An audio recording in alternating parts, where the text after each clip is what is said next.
Bonjour à tous chers amis, j'espère que vous allez bien. Bienvenue dans ce LNDJ. Nous sommes le mercredi 8 décembre, il est midi. Et on va faire un point sur les indices. On va commencer par le DAX. Le DAX en légère consolidation aujourd'hui qui perd 0,76. J'ai envie de dire totalement normal. Il vient de prendre en ligne droite quasiment depuis les plus bas 6%. Il a pris 1000 points presque, 800 points. Donc c'est normal qu'il corrige un peu et qu'il vienne se réappuyer peut-être sur la moyenne mobile 50. En tout cas, la tendance majeure reste haussière. On a un franchissement puis recassure des 61,8. Donc ça c'est intéressant. On n'est même pas venu combler le gap ici. Est-ce qu'il faut shorter? Moi, je suis toujours, pour l'instant, tant que le flux reste haussier, toujours dans une optique d'achat. Achat sur repli, sur consolidation, parce que c'est normal que le marché lâche un peu du lest. Je vais surveiller ça, par exemple, ce petit support. Si on peut venir rechercher la zone 50%, 15 600, ce serait excellent.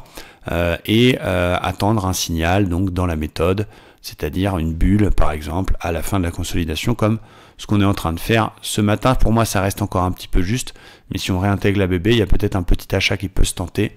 Attendons un signal bien fort, mais voilà, on va dire que c'est normal que ce marché corrige après tous ces points engrangés.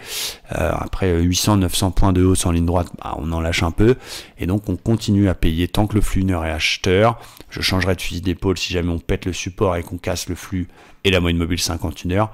Mais voilà, l'idéal ce serait du coup un achat au plus près du support, donc peut-être 15 600, 15 630 sur la fin de la conso, sur le retour sur les 50%, sans se précipiter. Et si éventuellement ça ne va pas chercher cette zone et qu'on rebondit et qu'on sort de la conso en cassant la petite résistance oblique qui passe des plus hauts et qui tape les deux plus hauts ici, je serai capable d'acheter également. Donc zone un peu gambling sur lequel on a une bulle 715, zone plus safe sur le support 600, et éventuellement si on casse le plus haut, un achat également. Du côté du dos, c'est un peu la même chose. On bute. Alors là, il y a une résistance oblique qui a été passée en daily. Là, pareil, il a pris en ligne droite, c'est incroyable, il a pris pratiquement 2000 points en ligne droite. Donc c'est normal qu'il en lâche un petit peu. Si j'ajuste cette résistance en 4 heures, elle a bloqué. Elle ne passe pas. Donc elle fait le job. Donc c'est logique. Et on en a une autre un petit peu plus qui nous arrange ici.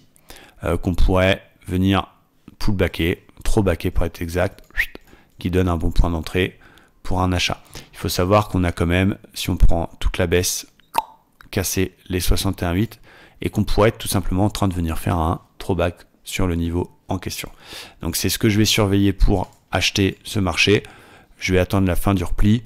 Je vais essayer de payer vers les 480, niveau qui correspond à 61,8 justement, et qui correspond à un throwback sur cette petite résistance oblique qui n'a que 2 points de contact, mais qui passe par le top ici, et donc qui peut être valide avec un achat pour ma part vers 470, peut-être même un excès 400.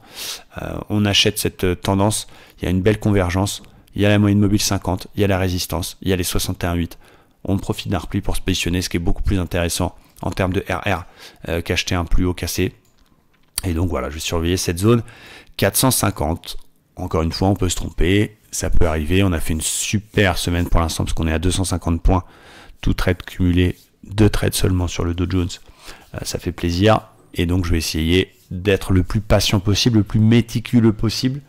L'objectif n'est pas de prendre tous les mouvements, mais c'est de savoir détecter les belles opportunités, les gros setups, et de se positionner dessus en tenant ces trades jusqu'au bout, avec des RR de 1,5 et même ne serait-ce que 60% de taux de succès. On est rentable. Merci à tous, très bonne journée et à bientôt. Ciao, bye bye.